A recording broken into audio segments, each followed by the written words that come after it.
La psychologie de toujours être meilleur, toujours se dépasser et finalement vouloir toujours plus. Eh bien ça, c'est la rat race. Psychologie, c'est plus une pression mentale. Et c'est une nouvelle rat race, donc une course des rats. Avant, c'était d'avoir l'éducation la plus élevée, le plus de diplômes possible, et puis pouvoir décrocher un job, donc un boulot dans une société prestigieuse, par exemple une société comme Capgemini, comme une grande banque, ou bien que ça soit la HSBC, que ça soit par exemple Deloitte ou des compagnies comme cela de conseil. Maintenant, c'est avoir le plus d'argent, être présent sur tous les réseaux sociaux, donc les médias sociaux, avoir un side business, avoir des vidéos continuellement sur les réseaux, avoir le plus de vues, et c'est toujours l'argent qui gagne le plus. Montrer cela sur des plateformes comme tu sais l'ancien Twitter, X, comme sur des plateformes comme Instagram, TikTok peut-être, et autres, et c'est sans fin.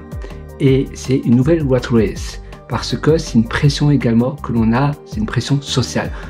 On se dit, voilà, tout le monde doit utiliser l'intelligence artificielle, tout le monde doit toujours faire plus, gagner plus. Si tu gagnes pas un tel niveau d'argent, eh bien, tu es un loser, tu dois avoir fait ça, tu dois avoir voyagé dans autant de pays, et automatiquement, on se sent sous pression. Et on se dit, si je n'ai pas fait ça, je suis un perdant.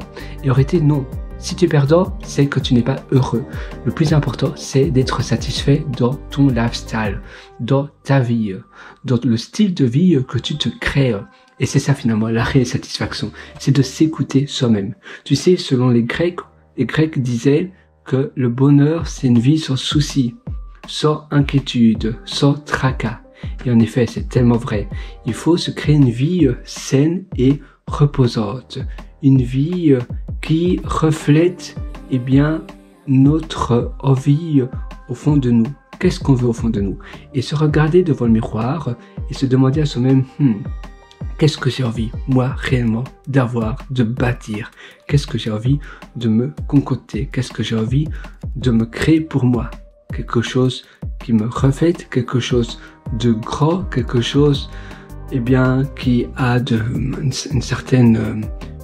voilà, quelque chose dont je suis vraiment fier en réalité, quelque chose peut-être qui me reflète moi, ou bien je sens que c'est une mission de vie. Il y a des gens qui veulent vraiment la gloire et d'autres qui veulent justement une vie de bonheur, une vie sans tracas. Justement, ils veulent pas avoir une société et plein d'employés, parce que là, évidemment, ça va amener des problèmes. Au plus on fait des choses qui sont risquées, des choses qui sont grandes, au plus on va avoir une certaine... on va être convoqué par plein de monde, on va avoir tout le temps des demandes un peu partout, et pour certaines personnes c'est génial, pour d'autres c'est beaucoup de stress. Il y a toujours des problèmes, toujours des choses qui se passent pas comme prévu, et si tu es assez sensible, si pour toi tu te stresses vite et que ça ajoute vite de la charge mentale, on a tous un degré de sensibilité et de stress qui est différent. Et voilà, c'est comme ça, on est fait comme ça, on n'est pas tous pareils, on n'a pas tous le même niveau de sensibilité au stress. Et il y a des gens qui, ils réagissent très bien au stress, ils sont pas vite stressés, même s'il y a tellement de choses qui arrivent dans une journée. Ils ont des gens qui vont porter plainte, donc ils vont avoir des procès, etc. Et ils vont toujours bien dormir et vont se dire, oui, non, voilà, on fait bien les choses, on va faire opposition, on va se plaindre, mais tout va bien se passer. Mais d'autres où c'est la fin du monde. Et donc, toi, si tu veux une belle vie, eh bien, il faut faire des choix qui ont moins de conséquences, qui ont moins d'impact, mais où tu vas te sentir mieux. Parce que c'est aussi une question de responsabilité. Et se connaître et toujours s'améliorer et réorganiser ses journées pour toujours être une meilleure version de soi-même, et bien ça c'est quelque chose d'essentiel. Toujours être la meilleure version de toi-même. T'améliorer continuellement pour pouvoir être le nouveau toi, continuellement. Moi, j'aime bien également me préparer des rituels de fierté. Donc, par exemple, tous les matins, je vais me faire des self-affirmations, donc des affirmations positives, où je vais me dire, voilà, aujourd'hui sera une journée géniale, fantastique. Je vais tout réussir, tout ce que j'entreprends aujourd'hui. Je vais bâtir de grandes choses. Ça sera une journée fabuleuse. Se dire des affirmations positives comme cela, eh bien, ça aide également à se hausser et à être à nouveau une meilleure version de soi-même, une version, eh bien, supérieure de nous-mêmes. Donc toujours chercher la perfection, mais il faut pas être perfectionniste. Là, c'est la grande différence. Donc la perfection, je veux dire, dans les choses dont tu es déjà bon. Chercher la perfection dans les choses dont tu es déjà bon et itérer de cette manière-là pour être une meilleure version de toi-même. Mais pas vouloir être perfectionniste dans les choses que tu n'aimes pas, que tu n'aimes guère, et dans les choses qui, de toute manière, tu n'es pas très bon. Il vaut mieux utiliser son énergie pour améliorer les choses dont tu es déjà bon que utiliser ton énergie et ton temps pour améliorer les choses dont tu n'es pas bon. Parce que les choses dont tu es déjà bon, tu as déjà un avantage comparatif parce que tu es déjà un peu en avance. Et peut-être que tu es bon aussi parce que tu es naturellement doué. Il y a des choses dont on est naturellement bon. Comme je l'évoquais précédemment, eh bien, précédemment, au début de cette session avec toi, je te disais que on a tous un niveau de stress qui est différent. Et c'est vrai. On a un niveau de sensibilité qui est différent. Quand il y a quelqu'un qui nous parle mal, parfois, pour une personne, ça peut, eh bien, nous trotter dans notre tête pendant une semaine.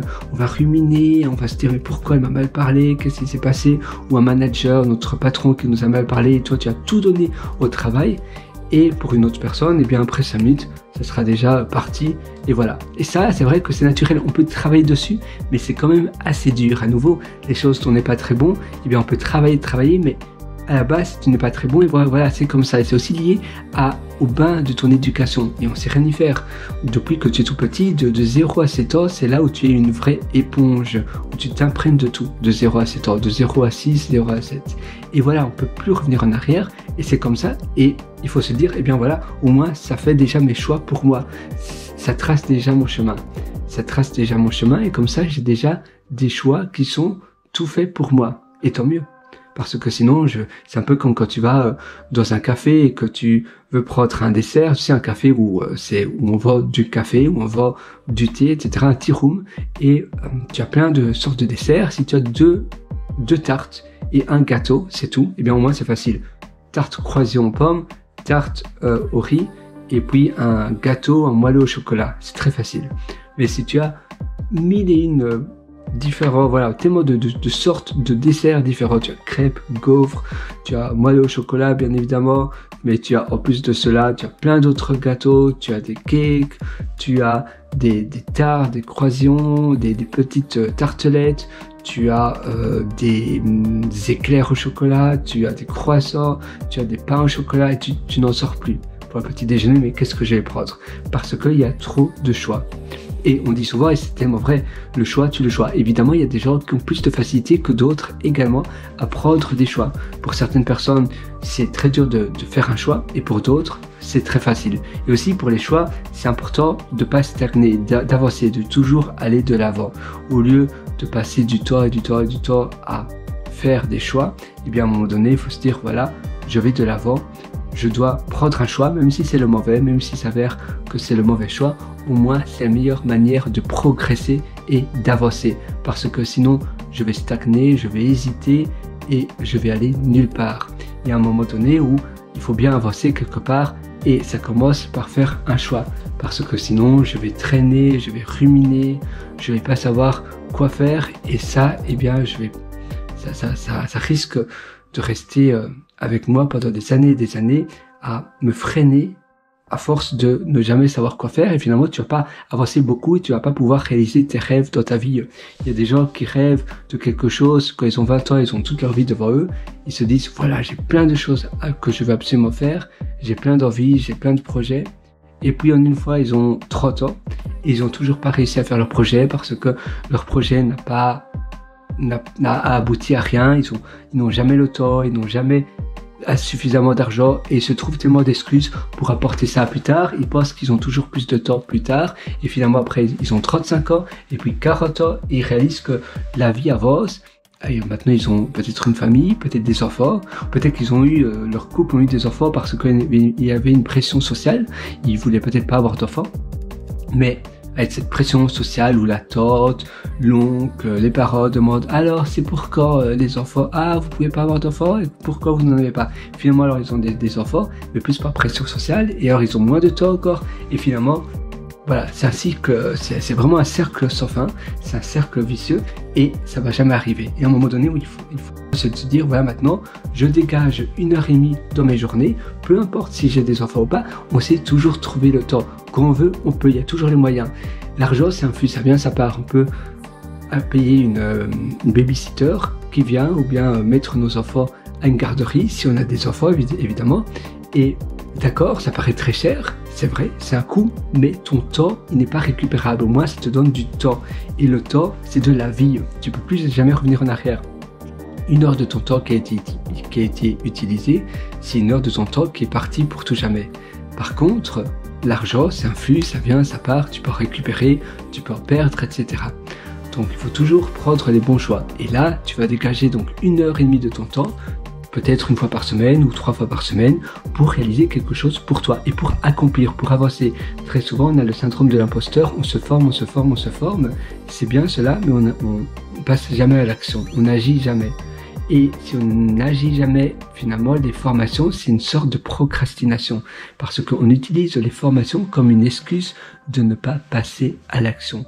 Et donc, au lieu de passer à l'action, on se forme, on remplit notre temps libre de formation au lieu de passer à l'action, au lieu de se dire maintenant je vais de l'avant et je réalise des grandes choses. Donc il faut toujours faire un choix. Et dans la vie, il y a toujours des choix, il y a toujours des possibilités, il faut prendre ces choix en main.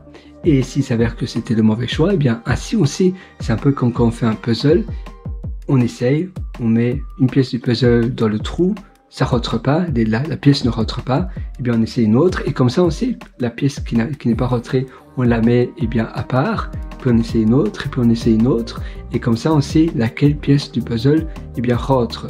Et au lieu de se dire c'est un échec, la première pièce n'a pas été, nous on voit cela comme voilà une manière de progresser. Pour nous, les mauvais choix ou les échecs, il faut voir cela comme une manière de progresser. C'est une manière de progresser. Ah, ce projet-là n'a pas été, comme ça, je sais. Ah, après 3 ans, j'ai tout fait et ça n'a toujours pas fonctionné. Il y a un moment donné où il faut se dire, il faut arrêter ou pivoter mon projet. Parce que sinon, je peux passer 10 ans de ma vie à essayer de toujours alimenter mon projet. S'il n'y a pas de demande et que moi, je veux avoir une demande, en retour ou de l'argent, il faut peut-être que c'est le projet qui n'est pas bon. Et il faut l'admettre. Ou bien la cible, ou bien la niche, l'orientation, ou peut-être les personnes, la manière dont on promotionne notre produit, des personnes qu'on cible et pas la bonne cible, c'est pas l'audience que l'on devrait cibler, etc. La manière dont on parle, peut-être ne parle pas à notre audience potentielle pour le produit. Donc tu vois, il y a plein de choses et à un moment donné, il faut aussi admettre qu'on a tort pour pouvoir progresser. Parce que si on remet toujours la faute sur les autres, on va jamais pouvoir progresser. Si on se dit, j'ai eu tort, finalement, ma réponse, si je me dis, je suis responsable de mes échecs, de mes erreurs, je libère de l'espace pour m'autoriser à me dire, j'ai la réponse. La réponse, c'est que ça n'a pas été, même si c'est pas du tout de ma faute, au lieu de remettre la faute sur les autres, j'ai la sagesse de me dire, ça n'a pas été, je remets pas la faute sur les autres, j'ai raté mon entretien d'embauche parce que il y avait une grève de train, c'est pas de ma faute qu'il y avait une grève de train, mais j'ai la réponse que, du moins, j'ai pas pu aller à mon entretien d'embauche. Donc, comment j'aurais pu éviter cela? Ah, peut-être en regardant davantage s'il allait avoir une grève, peut-être j'aurais dû prendre la voiture, le car, le taxi, peut-être mieux prévoir cela, peut-être téléphoner directement à la société dès que j'ai su qu'il y avait une grève de train, au lieu de penser que finalement il n'allait pas en avoir. J'aurais peut-être dû vérifier cela la veille, s'il y avait bien le train qui roulait.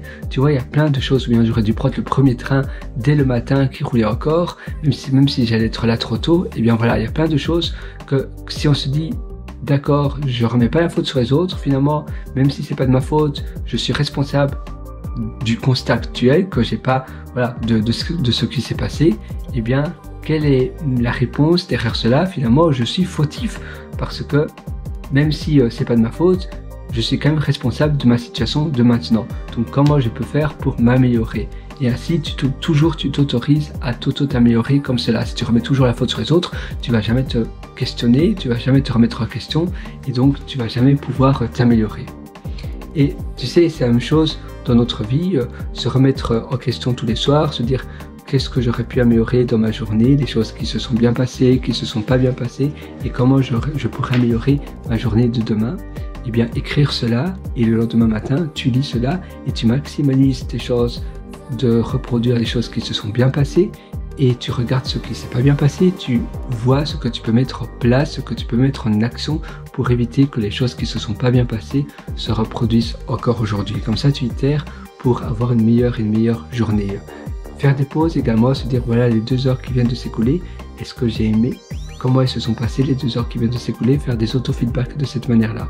Également, à chaque fois que tu parles avec quelqu'un, tu vas te demander tiens, est-ce que j'étais content de la manière dont j'étais? Est-ce que j'étais présent avec cette personne-là?